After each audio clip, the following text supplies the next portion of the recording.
भारतीय रेल ने अपनी नई किराया सूची तैयार की है और जो यात्री 500 किलोमीटर से अधिक की यात्रा करेंगे उनके लिए किराया दर में थोड़ा सा संशोधन किया गया है। रिजर्वेशन की जो प्रक्रिया थी वो पहले वेटिंग टिकट 4 घंटे पहले कंफर्म था, अब उसको जो है बढ़ा दिया गया। एक दिन पहले ही उनको पता चल जाएगा कि उनका टिकट कंफर्म हुआ है या नहीं। और जिनका टिकट कंफर्म नहीं हो रहा है वह किसी अल्टरनेटिव मोड ऑफ ट्रांसपोर्टेशन से या किसी दूसरी ट्रेन से अपनी यात्रा को कर सकते पनोरमा ग्रुप, जो सोचता है वो करता है। आपके अपने सपनों का आशियाना। नमस्कार, आप देख रहे हैं न्यूज हाट। मैं हूं कुमार कुमार। रेल मंत्रालय ने किराया बढ़ा दिया है, इसको लेकर हम ज्यादा बातचीत करेंगे रेल मंत्रालय के प्रवक्ता दिलीप कुमार से। सर, रेल मंत्रालय ने किराया बढ़ाया है, आखिर कौन सी कैटेगरी में जो किराया बढ़ाया है उसको लेकर सर ज्यादा जानकारी। भारतीय रेल ने अपनी नई किराया सूची तैयार की है और इसको हम लोगों ने 1 जुलाई 2025 से लागू किया है। पिछली जो किराया तालिका थी वह 2020 में बनाई गई थी और 2020 से किराए में किसी प्रकार का बदलाव नहीं लाया गया था। इस वर्ष भी अधिकतर कैटेगरी में किराए में किसी प्रकार का बदलाव नहीं लाया गया है। कुछ कैटेगरी ही ऐसे हैं जहाँ पर कि किराए में मामूली बढ़ोतरी की गई है। जो हमारी सबअर्बन ट्रेनें हैं उसमें हम लोगों ने किराया स्ट्रक्चर में किसी प्रकार का बदलाव नहीं लाया है। इसी तरह से जो मासिक और त्रैमासिक टिकट जारी होते हैं उसमें भी किराया को सेम रखा गया है, उसको चेंज नहीं किया गया है। साथ ही जनरल क्लास की जो ट्रेनें हैं उसमें भी 500 किलोमीटर तक की दूरी ट्रेवल करने वाले यात्रियों के लिए किराया के स्ट्रक्चर में किसी प्रकार का बदलाव नहीं लाया गया है। जो यात्री 500 किलोमीटर से अधिक की यात्रा करेंगे उनके लिए किराया दर में थोड़ा सा संशोधन किया गया है और आधा पैसे प्रति किलोमीटर के हिसाब से किराया को बढ़ाया गया है। आशय यह है कि यदि 501 किलोमीटर से 1500 किलोमीटर की दूरी कोई यात्री तय करता है तो उसको पहले की तुलना में 5 रुपया अधिक किराया देना पड़ेगा और 1501 किलोमीटर से यदि 2500 किलोमीटर की दूरी कोई तय करता है तो उसको 10 रुपया किराया अधिक देना पड़ेगा। इसी तरह से कोई भी यात्री यदि 2501 से 3000 किलोमीटर की यात्रा करता है तो उसको पहले की तुलना में 15 रुपया अधिक किराया देना पड़ेगा। किराया हम लोगों ने मेल एक्सप्रेस ट्रेनों में भी बढ़ाया है और जो नॉन एसी क्लास है उसमें किराए में वृद्धि की जो दर है वह है 1 पैसा प्रति किलोमीटर। यानी कि 1000 किलोमीटर के ट्रैवल पर किराया को 10 रुपया बढ़ाया गया है। जबकि एसी क्लास में 2 पैसे प्रति किलोमीटर के हिसाब से किराए में वृद्धि की गई है। तो 1000 किलोमीटर पर कह सकते हैं आपको 20 रुपया किराया बढ़ा है। यदि 2000 किलोमीटर का कोई टिकट करता है तो उसको ये एसी क्लास में 40 रुपये की किराया दी हुई है। जो एसी क्लास है ये सब क्लासेज में एसी के जितने भी क्लासेस सब पर किराया में बढ़ोतरी की गई है। लेकिन एक चीज़ और स्पष्ट कर दूं कि जो अदर चार्जेस हैं रेलवे के जैसे रिजर्वेशन चार्ज है, सुपर फास्ट चार्ज है, इन सब में किसी प्रकार का बदलाव नहीं लाया गया है। तो ये जो पूरा जो एक्सरसाइज किया गया है नया फेयर स्ट्रक्चर लागू करने का उसमें इस बात का ध्यान रखा गया कि जो कॉमन लोग हैं जो डेली कम्यूटर्स हैं उन पर किसी प्रकार का असर न पड़े, उनको किसी प्रकार की परेशानी का सामना न करना पड़े और जो बाकी लोग हैं उन पर भी वृद्धि का जो असर है बहुत ही मामूली असर देखने को मिलेगा। सर, ये रिजर्वेशन की जो प्रक्रिया थी वो पहले वेटिंग टिकट 4 घंटे पहले कंफर्म था, अब उसको जो है बढ़ा दिया गया कि कोई भी यात्री जो है असमंजस की स्थिति में ना रहे, उसे जो है 8 घंटे पहले वो पता चल जाएगा कि टिकट कंफर्म हुआ है नहीं। ये सर क्या प्रोसेस। भारतीय रेलवे में जो चार्टिंग होती थी पहले वह गाड़ी के प्रस्थान होने के 4 घंटे पहले की जाती थी। अब भारतीय रेलवे ने यह फैसला लिया है कि ग्रेजुअल पेमेंट में धीरे धीरे कुछ कुछ ट्रेनों पर हम लोग पहले लागू करेंगे कि ये जो चार्टिंग है वो 4 घंटे के बजाय 8 घंटे पहले कर दी जाएगी। और जो ट्रेनें 2 बजे या उससे पहले खुलती है यानी कि दोपहर 2 बजे या उससे पहले प्रस्थान करने वाली ट्रेनों की जो चार्टिंग है अभी एक दिन एडवांस में रात्रि 9 बजे ही तैयार कर दिया जाएगा। इससे उन यात्रियों को फायदा होगा जिनका टिकट वेटिंग लिस्ट में रहता था और वह असमंजस की स्थिति में रहते थे कि उनका टिकट कंफर्म होगा या नहीं होगा। अब 4 घंटे की जगह 8 घंटे पहले और यदि दोपहर 2 बजे से पहले ट्रेन है तो एक दिन पहले ही उनको पता चल जाएगा कि उनका टिकट कंफर्म हुआ है या नहीं।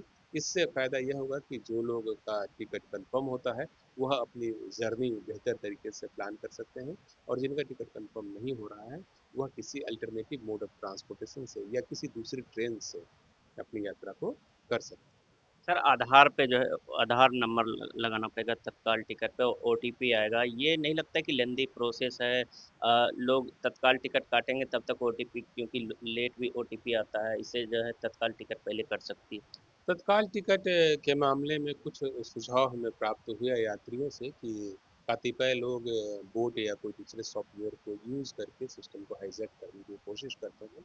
हम लोगों ने एक बड़ा अभियान चलाया है पिछले 6 महीने में, और एक एंटी बॉट सॉफ्टवेयर लगाया है, जिसके आधार पर करीब 2 करोड़ अकाउंट ऐसे चिन्हित किए गए हैं जिन्होंने कभी न कभी गलत तरीके से टिकट लेने की कोशिश की है, और इन सारे 2 करोड़ अकाउंट्स को हम लोगों ने ब्लॉक किया है। इसके बाद सिस्टम को और अधिक पारदर्शी बनाने के उद्देश्य से हम लोगों ने सभी अकाउंट्स के वेरिफिकेशन की प्रक्रिया प्रारंभ की, और यह फैसला लिया गया है कि 1 जुलाई से तत्काल टिकट उन अकाउंट के माध्यम से ही जारी किया जाएगा जो कि आधार से लिंक्ड हो या आधार से वेरीफाइड हो। सिस्टम को और भी हम लोग इम्प्रूव कर रहे हैं, और अभी एक ओटीपी आधारित वेरिफिकेशन की प्रक्रिया भी लागू कर रहे हैं। जो लोग हमारे पीआरएस सिस्टम पर या एजेंट के थ्रू टिकट बुक करने के लिए आएंगे, उनके मोबाइल पर एक ओटीपी जाएगा, और ओटीपी से यात्री का वेरिफिकेशन किया जाएगा, जिसके बाद उनको टिकट जारी किया जाएगा। पर्पस यह है कि जो गैर जेन्युइन लोग हैं या जो गलत तरीके से टिकट लेने की कोशिश करते हैं, उन पर रोक लगाई जाए। हम लोगों ने एजेंटों की भूमिका को भी कम करने के लिए एक प्रावधान किया है। पहले यह नियम था कि तत्काल के लिए जो पीआरएस का विंडो ओपन होता था, जैसे एसी क्लास में 10 बजे और नॉन एसी क्लास में 11 बजे, तो विंडो ओपन होने के प्रथम 10 मिनट तक तत्काल टिकट हम किसी एजेंट को नहीं लेने देते थे। अब इस टाइम गैप को और बढ़ा दिया गया है। अब तत्काल का विंडो ओपन होने के प्रथम 30 मिनट तक किसी भी एजेंट को तत्काल टिकट लेने की इजाज़त नहीं होगी। तो अब एक स्पेस बढ़ा है आम यात्रियों के लिए जो अपना टिकट खुद बुक करते हैं, तो उनके लिए स्कोप बढ़ा है कि वो सिस्टम में लॉग इन कर करके तत्काल टिकट निकाल सकते हैं। सर क्रीज के 40 साल होने पर जो है वो रेल वन ऐप का जो है लॉन्च किया गया है। ये क्या है, कैसे यूज कर सकता है कोई यात्री?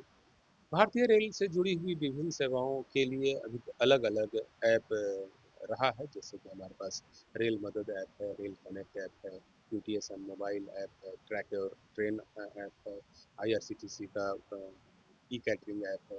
तो इन सबको मिला करके एक बेहतर और स्ट्रॉन्ग पावरफुल ऐप बनाया गया है, जो कि यूजर फ्रेंडली भी है, और जिसमें नेविगेशन जो है वो है सीमलेस है, इस बात का प्रावधान किया गया है।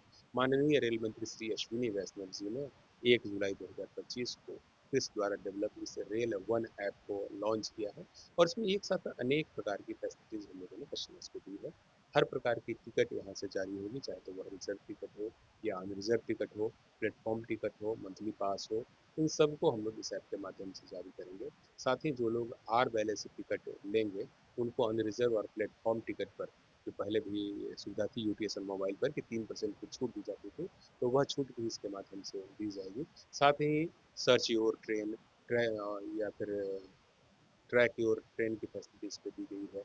पीएनआर स्टेटस जो है इस ऐप के माध्यम से चेक किया जा सकता है। यात्री अपने ट्रेन के कोच पोजीशन को या प्लेटफॉर्म नंबर को इस ऐप के माध्यम से जान सकते हैं। फूड ऑर्डर करना है तब भी इस ऐप का इस्तेमाल किया जाएगा।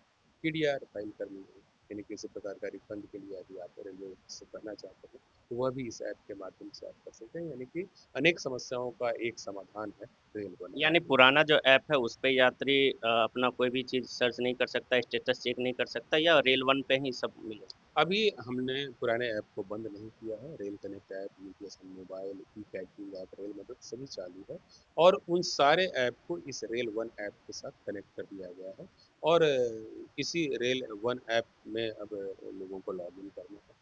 ये लॉगिन की प्रक्रिया को काफ़ी आसान रखा गया है। जिन लोगों को पहले से ही एक पासवर्ड और आईडी मिला हुआ है रेल कनेक्ट या यूपीएसएन मोबाइल ऐप पर, उसी पासवर्ड का इस्तेमाल करके वो सीधे रेल वन ऐप पर भी लॉगिन हो सकते हैं।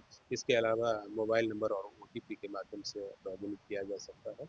इस ऐप में कुछ और भी सुविधाएं हम लोग दे रहे हैं। तो निश्चित रूप से काफ़ी यूज़र फ्रेंडली ऐप है, जिसमें हम लोगों ने पार्सल और लार्ज कंसाइनमेंट की बुकिंग तक की सुविधा दी है। तो one solution of many problems के कॉन्सेप्ट पर यह ऐप जो है डेवलप किया गया सर है। एक छोटा सा जवाब चाहेंगे, क्या आईआरसीटीसी ऐप जो है क्या वो भी रेल वन ऐप पे उपलब्ध रहेगा भविष्य में? अभी जो हम लोग रिजर्व टिकट लेते हैं वह रेल कनेक्ट ऐप जो आईआरसीटीसी का है उसके माध्यम से लेते हैं। तो उस रेल कनेक्ट ऐप की जो सुविधा है वह रेल वन ऐप पर भी है। तो यदि कोई यात्री चाहता है कि हम रेल कनेक्ट ऐप पर ही जाएं तो वहाँ से कोई भी टिकट ले सकते हैं और रेल वन ऐप के माध्यम से भी आप रिजर्व टिकट ले सकते हैं। चलिए, ये थे हमारे साथ बातचीत करने के लिए रेल मंत्रालय के प्रवक्ता दिलीप कुमार जी। आप देखते रहिए न्यूज़ आप।